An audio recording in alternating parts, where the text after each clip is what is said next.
সাল্লাল্লাহু আলাইহি ওয়াসাল্লাম।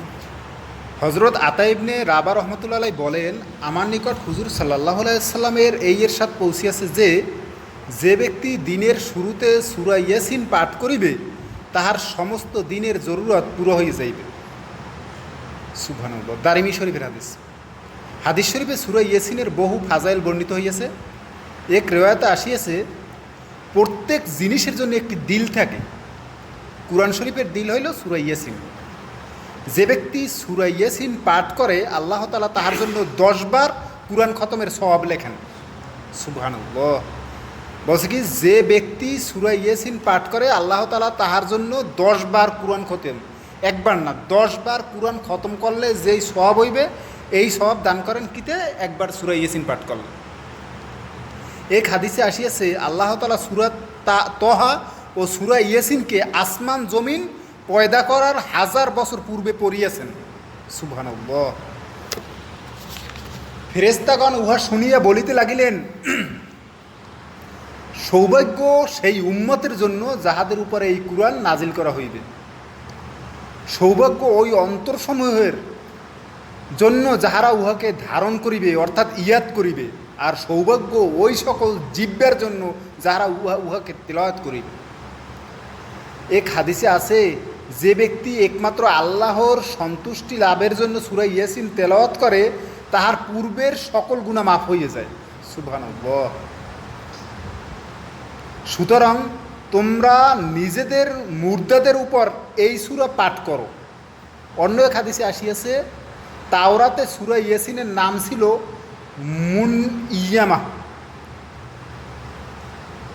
কেননা উহা তাহার পাটকারীর জন্য দুনিয়া ও আখেরাতের কল্যাণ বহিয়া আনে। পাটকারীর দুনিয়া ও আখেরাতের মুসিবত দূর করে। সুবহানাল্লাহ। ও আখেরাতের ভয়ভীতি দূর করে। ভালো কোনো জিনিস শুনলে সুবহানাল্লাহ কইতে হয়, আর খারাপ জিনিস শুনলে নাউজুবিল্লাহ কইতে হয়। আলহামদুলিল্লাহ।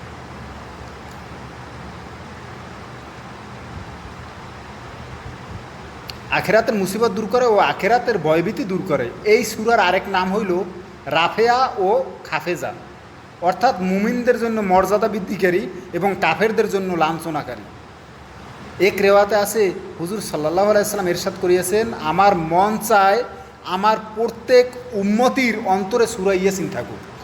মানে সুবহানাল্লাহ, মানে সূরা ইয়াসিন প্রত্যেক উম্মতের মনে মুখস্থ থাকুক, এইটা মুখস্থ থাকুক, এইটা আর কি বলতে চাইছি। অপর এক হাদিসে আছে, যে ব্যক্তি প্রত্যেক রাত্রে সূরা ইয়াসিন পাঠ করিল অতঃপর মারা গেল, সে ব্যক্তি শহীদ হইয়া মৃত্যুবরণ করিল। সুবহানাল্লাহ। এক রয়াতে আছে, যে ব্যক্তি সূরা ইয়াসিন পাঠ করে তাহাকে ক্ষমা করিয়ে দেওয়া হয়। যে ব্যক্তি ক্ষুধার্ত অবস্থায় পাঠ করে সে পরিতৃপ্ত হইয়া যায়। যে ব্যক্তি পথ হারাইয়ে যাওয়ার কারণে পাঠ করে সে পথ পাইয়ে যায়। আর যে ব্যক্তি জানোয়ার হারাইয়ে যাওয়ার কারণে পড়ে সে জানোয়ার পাইয়ে যায়। আর যে ব্যক্তি খানা কম হইয়ে যাইবে এইরূপ আশঙ্কায় পাঠ করে তাহার সেই খানা যথেষ্ট হইয়া যায়।